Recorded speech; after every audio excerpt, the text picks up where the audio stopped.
ચાલો 11 science chapter 14 lecture number 35. હવે આપણે જોવાનું છે અવમંદિત દોલનો માટેનું વિકલ સમીકરણ.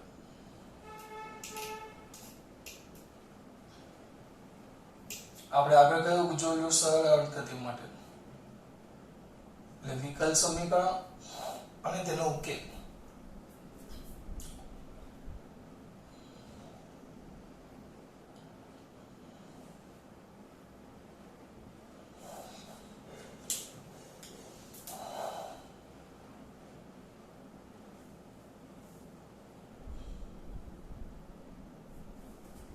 અને તેનો શું બેટા ઉકેલ.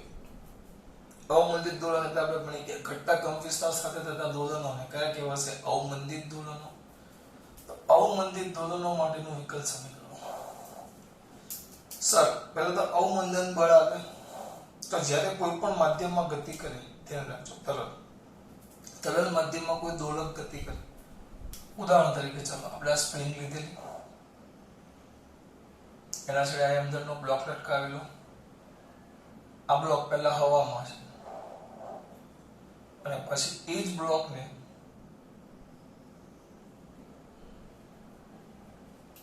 હું પાણીની અંદર ભરી નાખું છું. ટબ છે એના અંદર પાણીમાં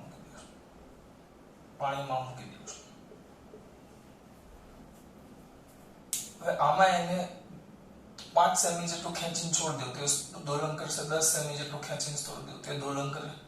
આને હું 10 સેમી જેટલું ખેંચીને છોડી દઉં, 10 સેમી જેટલું ખેંચીને છોડી દઉં તો એ પણ દોલન કરે, આ પણ દોલન કરે.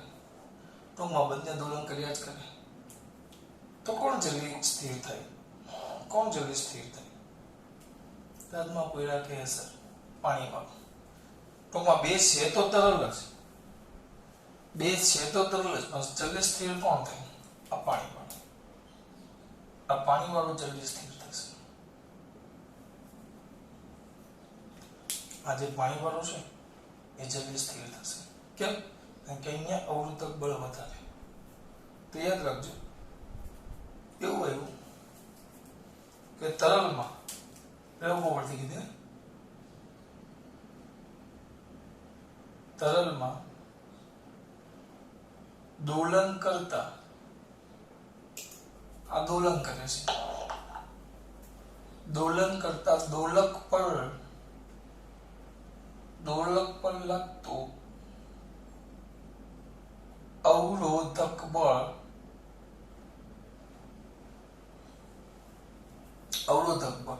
એ તેના વેગના સમપ્રમાણમાં. અવરોધક બળ એ દોલકના વેગ પર આધાર રાખે છે. હા, વેગ પર આધાર રાખે. આ યાદ રાખજો, એના વેગ પર શું રાખે? આધાર. એનો વેગ કેટલો છે એના પર આધાર રાખે. દોલકના વેગ પર શું રાખે બેટા? આધાર. આગળ જોઈએ. જો બહુ મોટો વેગ ન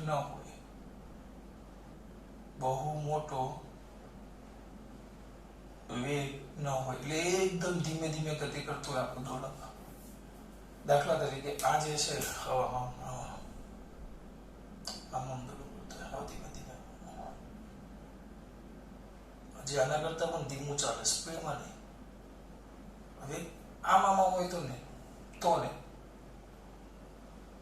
હાવ ધીમે ધીમે, તો આ પાણીના અંદર અધીરું એમ નહીં.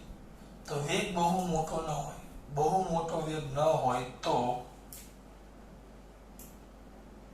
આજે ન હોય તો આજે અવરોધક બળ છે, અવરોધક બળે વેગના કયા પ્રમાણમાં હોય બેટા? સમપ્રમાણમાં.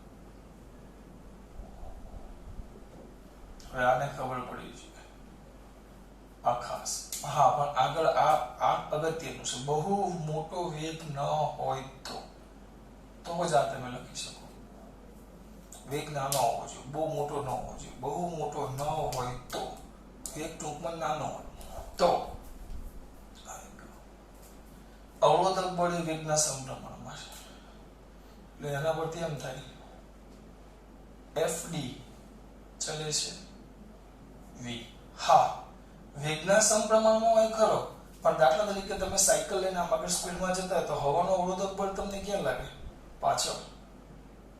તમે સ્પીડમાં આમ જતા હોય તો તમને હવા લાગે, હવા આપણને આમ પાછળ ધક્કો મારે. એટલે તો ખબર કોઈ સાયકલ ચલાવ્યું જોયા બધું રેસિંગમાં સાયકલ આમ સ્ટીલ પેલું શિંગડા વાળું ગવર્નર હોય, આમ શિંગડા વાળું, અને આમ પકડીને આખા બેહીને આમ ચલાવતા હોય, પછી આમ ખાસ ટોપી પહેરી હોય. કેમ એવું હોય? કેટલી એવું પહેરે કે હવા કાપે, અને આમ બેહી જાય ને એટલે શરીરનો આકાર એવો થાય કે હવા કાપીને સ્પીડમાં આગળ જાય.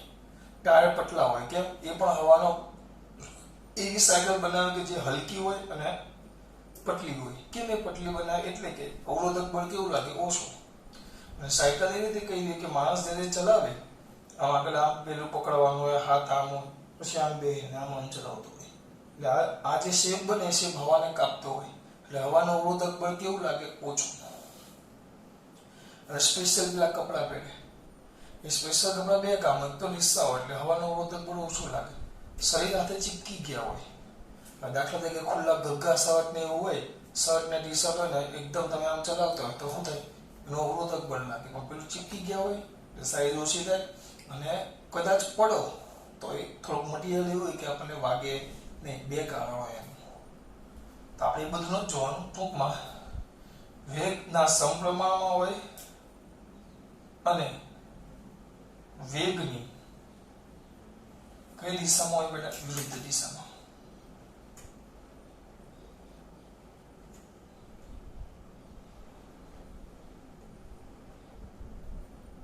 એટલે FD ચલે છે V પણ માઇનસ.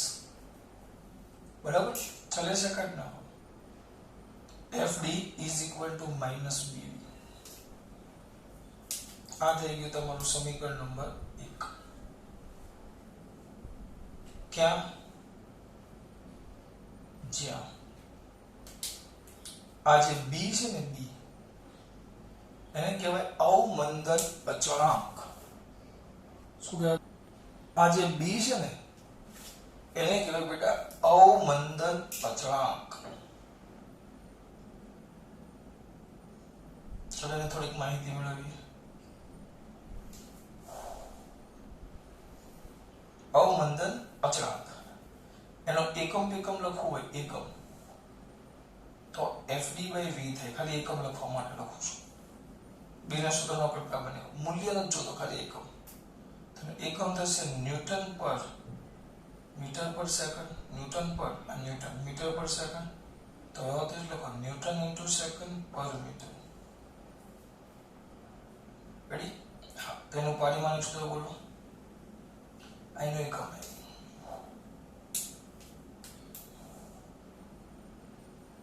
આનો એકમ. હા, ન્યૂટન પર મીટર. એને તમારે ફેરવવું હોય તો ફેરવી શકો બીજા એકમમાં, જૂલ ને એ રીતે. પણ આપણે ખાલી આ રાખો ને ભાઈ, જૂલ ઇન્ટુ સેકન્ડ એ રીતે આપ્યું છે. એ લોકો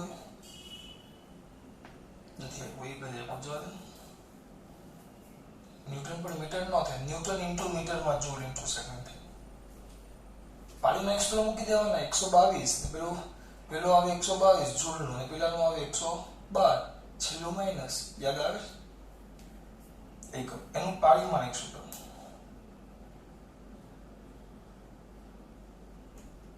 જોડા મને યાદ ન હોય તો ફટાફટ મેળવી લેવાનું. ન્યૂટન અને એ આવડવા જોઈએ. 112 છેલ્લું માઇનસ T1 છેદમાં L1. તેનું પારિમાણિક સૂત્ર થશે M1 L0 T minus 110 છેલ્લું માઇનસ એનું પારિમાણિક સૂત્ર. બરાબર? અને એક જ આપેલું છે. એ કોના પર આધાર રાખે? એ કોના પર આધાર રાખે?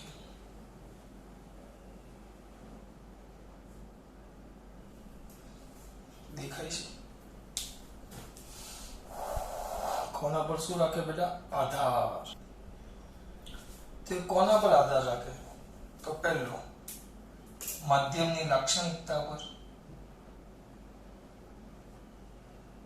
નાના છોકરાને ખબર પડે ભાઈ કે હવા અને પાણી હતું સ્નિગ્ધતા વધારે ઘટ્ટ માધ્યમથી હવા કરતા પાણીમાં જલ્દી મંદ થાય કારણ કે અહીંયા અવરોધક બળ વધી જાય. હવે પાણીની જગ્યાએ વિચારો મધ હોય તો હજી એના કરતા જલ્દી તરત જ સ્થિર થઈ જાય. એટલે માધ્યમના લાક્ષણિકતાને સ્નિગ્ધતા ઘટ્ટ આપણે શ્યાનતા આપણા ભાષામાં કેવું હોય તો શ્યાનતા એની શ્યાનતા પર આધાર રાખે. પછી બીજું આવે આ જે દોલક છે દોલક જે દોલન કરે આવ્યું તો દોલકના આકાર અને પરિમાણ બે ઉપર આધાર રાખે. ત્રણ બાબત પર આધાર રાખે. માધ્યમની લાક્ષણિકતા, દોલકના આકાર અને પરિમાણ પર આધાર રાખે. સર આ આકાર અને પરિમાણ સિમ્પલ વસ્તુ છે. દાખલા તરીકે આ બ્લોક હોય અને આ બ્લોક હોય, બે દરેક સરખા લઈ લો, સિમ્પલ છે. આકાર વિચારો કે 1 કિલોગ્રામનો બ્લોક છે પણ 1 કિલોગ્રામનું આ લંબચોરસ પટ્ટી છે અને 1 કિલોગ્રામનો ગોળો છે. આ બંનેને આ પાણીમાં છપછપિયા કરાવો તો કોણ જલ્દી સ્થિર થાય? સરા. એટલે આકાર પર પણ આધાર રાખે અને પરિમાણ પર પણ આધાર રાખે. કેવું પરિમાણ છે, કદ કેટલું છે, જેટલું કદ વધારે એટલું અવરોધક બળ વધતું જાય. એટલે એ રીતે આકાર અને પરિમાણ, શેપ અને સાઇઝ બે પર આધાર રાખે. અને લાક્ષણિકતા તો ખરી માધ્યમની લાક્ષણિકતા. આમ જોવા જાવ તો અવમંદન દોલનનું વિકલ સમીકરણ જે ચાલુ નથી પણ એના માટે જે અગત્યનું આ સૂત્ર આપણે જોતું ને કામનું છે સૂત્ર. હા, હવે કલાક નહીં થાય, હવે 5 મિનિટનું જ કામ છે. પણ મેં એક થિયરી પણ થઈ કે તમને એમ કે અવમંદિત બળ, અવમંદન દોલનોમાં લાગતા અવરોધક બળ વિશે માહિતી આપો તો અવરોધક બળ, અવમંદન અચળાંક એની બધી માહિતી. આ દરેક મુદ્દો એક એમસીક્યુ છે. એસક્યુ એમસીક્યુ ચોળકા જેમાં પૂછો એમાં બધું. બરાબર. હવે આપણે સૂત્ર મેળવશું.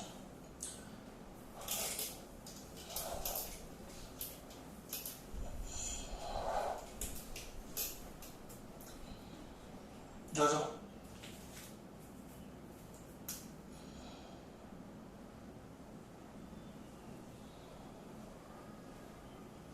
કઈ ગતિ? અવમંદિત ગતિ કરતા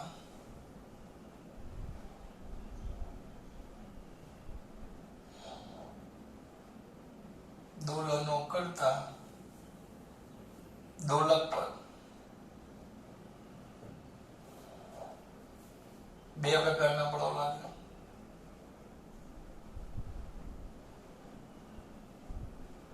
કયા બે પ્રકારના બળો લાગે? આના પર કુલ કેટલા પ્રકારના બળ લાગે?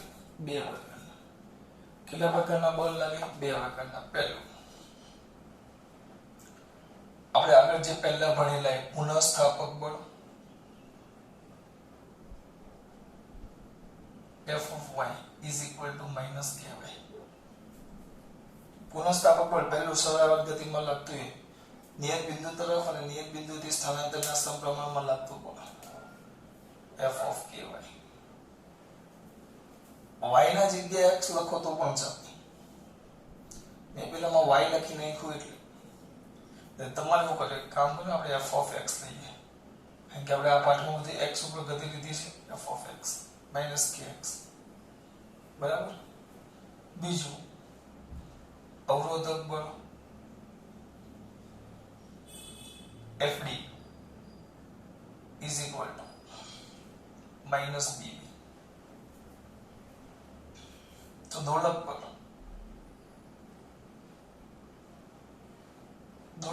પેલામાં જો પેલામાં ખાલી એક જ બળ લાગતું. કયું એક બળ?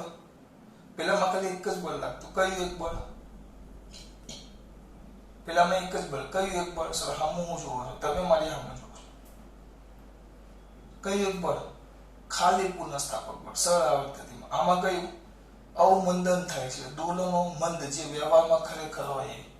તો દોલક પર સોરી લાગતું લખવાનું હતું. દોલક પર લાગતું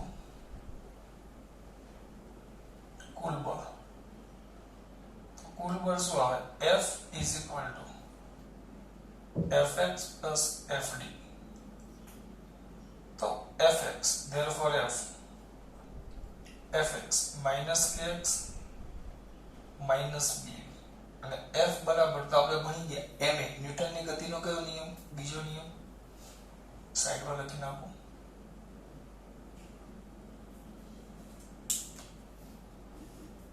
એક કામ કરીએ આને કહી દો સમીકરણ નંબર 2. તો હવે કયા બેટા ન્યૂટનની ગતિના બીજા નિયમ પરથી f બરાબર તો શું થાય બેટા ma બરાબર ને જે વ્યવસ્થિત લખી નાખો ma. આ થઈ ગયું તમારું સમીકરણ નંબર 3. તો સમીકરણ 3 ની કિંમત ક્યાં મૂકતા 2 માં.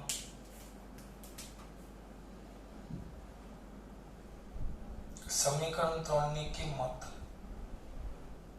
સમીકરણ 2 માં મૂકતા તો શું થાય therefore ma is equal to minus kx minus b. પણ એ બરાબર 2 વાર વિકલન થાય સ્થાનાંતરનું તો m d square x by dt square. હવે આ bv ને આ બાજુ લો પ્લસ b વેગ એટલે એક વાર વિકલન dx by dt અને આ બાજુ plus kx is equal to 0. આને જે વ્યવસ્થિત લખવું હોય m વડે ભાગી નાખી d square x by dt square plus b by m dx by dt plus k by m x is equal to 0. આ તમારું સૂત્ર.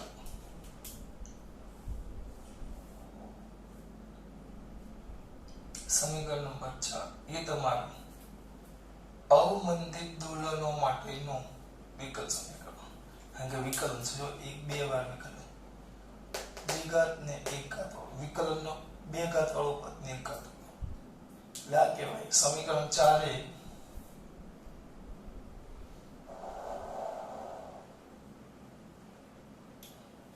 સમીકરણ 4 એ કઈ ગતિનું બેટા અવમંદિત દોલનો માટેનું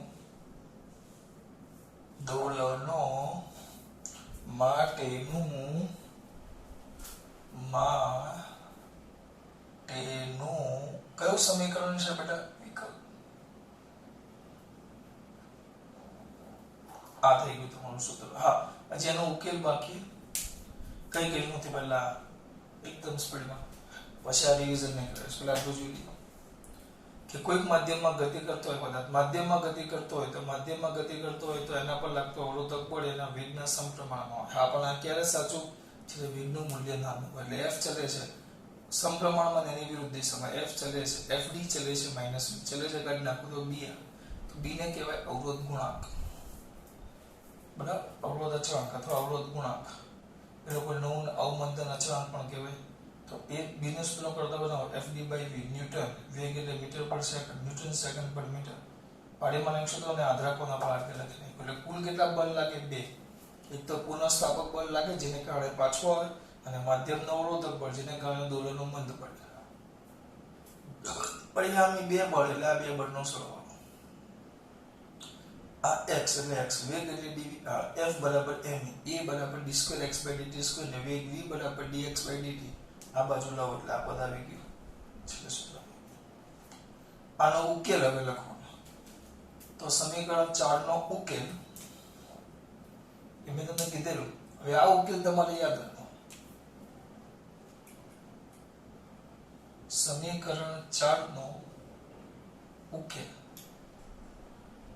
y of t sorry આપણે x છે x of t is equal to a of t કૌંસમાં cos omega dash t plus phi cos a of t sir કેમ લખ્યું છે a of t એટલે એની કિંમત મૂકો તો is equal to a તો નીચેથી લખો is equal to a e raised to minus BT by twice cos omega dash T plus 5 x of T. આ તમારો ઉકેલ છે। આ કેવી રીતે બેટા મેળવની એટલે તો પેલામાં ઉકેલ સમજાવેલો, આનો ઉકેલ બહુ જ મોટો છે અને બહુ જટિલ છે, 1 મિનિટમાં ખબર નહીં પડે અને જરૂર પણ નથી। ઉકેલનો આપણે કામ નહીં, આપણે ઉકેલનો જ કામ આવશે, જવાબ જ કામ આવશે, કેમ આવ્યો એ નહીં પૂછાય, આમાં કિંમતો મૂકવાની આવશે। દાખલા જોશું આપણે છે એક દાખલો, આની અંદર તમારે કિંમતો મૂકવાની આવે, કેમ એ નહીં પૂછશે કોઈ તમને, બરાબર। એટલે આ તમને ખબર હોવી જોઈએ કે આ કેમ આવ્યું, આ કેમ આવ્યું એમ નહીં, આ આવ્યું એ યાદ રાખજો કે આનો ઉકેલ આવે, બરાબર। ક્યાં? જ્યાં બધી કિંમતો લખીએ, આ ઓમેગા ડેશ એ શું થશે બેટા? અવમંદિત દોલનનો,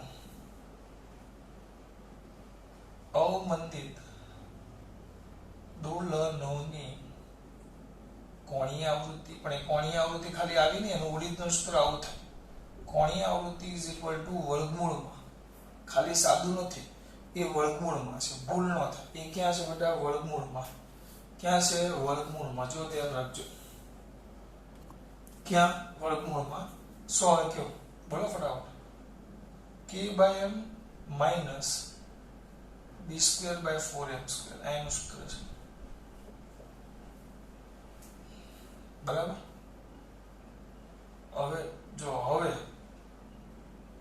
b બરાબર 0, અવરોધક બળ 0 છે, અવરોધક બળ 0 એટલે ખબર પડી ગઈ સરળ આવર્ત ગતિ, તો સરળ આવર્ત ગતિ માટે જો તમારી કોણીય આવૃત્તિ આવી ગઈ, omega is equal to √k by m, સાબિત થઈ ગયું,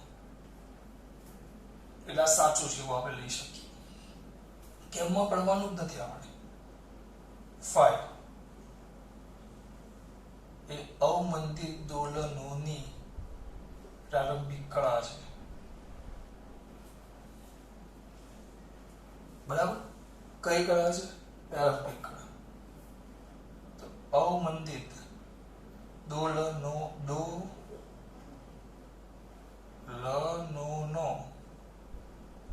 આવર્તકાળ જો તમને કોઈ પૂછે, આવર્તકાળ t બરાબર 2π બાય ઓમેગા ડેશ થાય, આપણે એમાં પડવાનું નથી પણ આ બધું લખી નાખો। અને એનો કંપ વિસ્તાર સૌથી મેઇન મુદ્દો, આપણે જે બધું કરવાનું આવશે દાખલા ને બધું આમાં જ આવશે, કંપ વિસ્તાર। તો અવમંદિત દોલનો માટેનો કંપ વિસ્તાર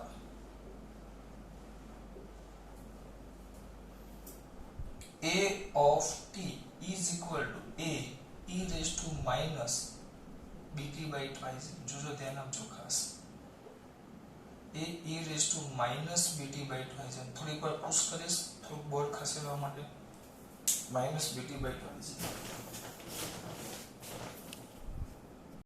તો આવી જાઓ, a of t e raised to minus bt by twice, એનો કંપ વિસ્તાર છે। આ યાદ રાખજો, આ કંપ વિસ્તાર થોડોક અલગ હટકે, કારણ કે આ જો સમજો આ ઈ છે, આ જે કંપ વિસ્તાર છે આટલું યાદ રહ્યું બેટા, આ સર કમ્પ્લીટ યાદ રહી, બસ આ ઉકેલ ડાયરેક્ટ લખવાનો, ટૂંકમાં આટલો પોઈન્ટ તમારે મોઢે કરાવવાનો છે ને અઘરો નથી, શાંતિથી વિચારવાનું, ઓમેગા ડેશ આવી ગયો કંપ વિસ્તાર, મેન આ પદ જ છે, કંપ વિસ્તાર સતત ઘટતો રહે છે, કેમ? હવે સમજો, આને વ્યવસ્થિત લખો,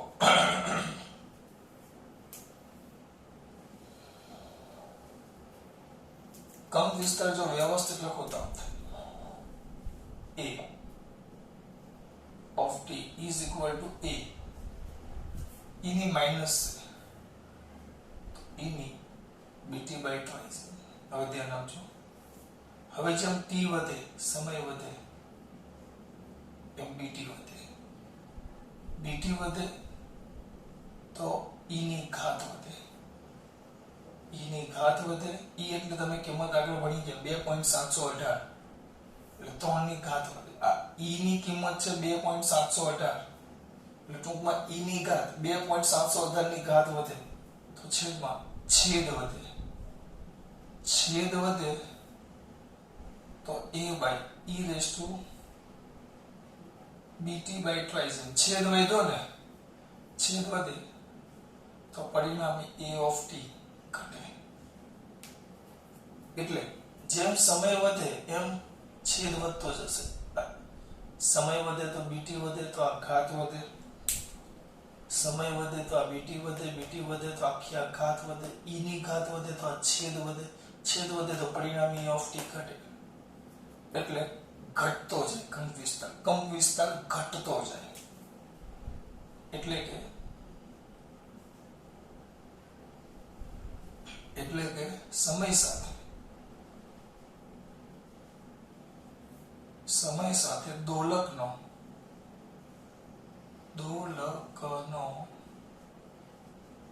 કંપ વિસ્તાર સતત જાય, ઘટતો જાય, થાય નહીં, ઘટતો જાય. હા, સતત ચળ ઘાતાંકીય રીતે ઘટતો જાય. પાછો શબ્દો કોઈ વાર આવે તો અટવાઈ જાય એટલે લખવું પડે. ચળ ઘાતાંકીય રીતે ઘટે. કેમ ચળ? આ ઘાત છે e raise to bt by twice m. e ની જે ઘાત છે એમાં t છે. જે t સમય સાથે સમય બદલાય, આ સમય બદલાતી જાય એટલે ઘાત ચલ સતત ઘાત બદલાતી જાય. આ ઘાત બદલાતી જાય એટલે ચલ ઘાત કહેવાય. ચલ ઘાતાંકીય રીતે ઘટે. કોણ? કંપ વિસ્તાર. આપણો કંપ થઈ ગયો. આ જ કહેવાય અવમંદન દોલન.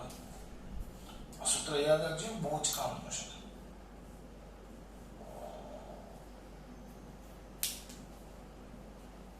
તમે આલેખ દોરો.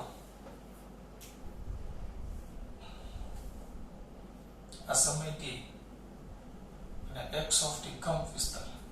તો પહેલા કંપ વિસ્તાર મહત્તમ હોય, cos વિધેય અનુસાર બદલાય પાછો cos. તો પહેલા કંપ વિસ્તાર મહત્તમ, પછી ઘટતો હોય. એટલે સમય સાથે સતત કંપ વિસ્તાર આમ ઘટતો હોય. અને કંપ વિસ્તાર ઘટે તો એની ઊર્જા પણ ઘટતી જાય, પણ આપણે પછી જોશું. પહેલા ઘટાડો વધારે, પછી ઘટાડો ઓછો થતો જાય. કંપ વિસ્તાર સતત ઘટતો જાય.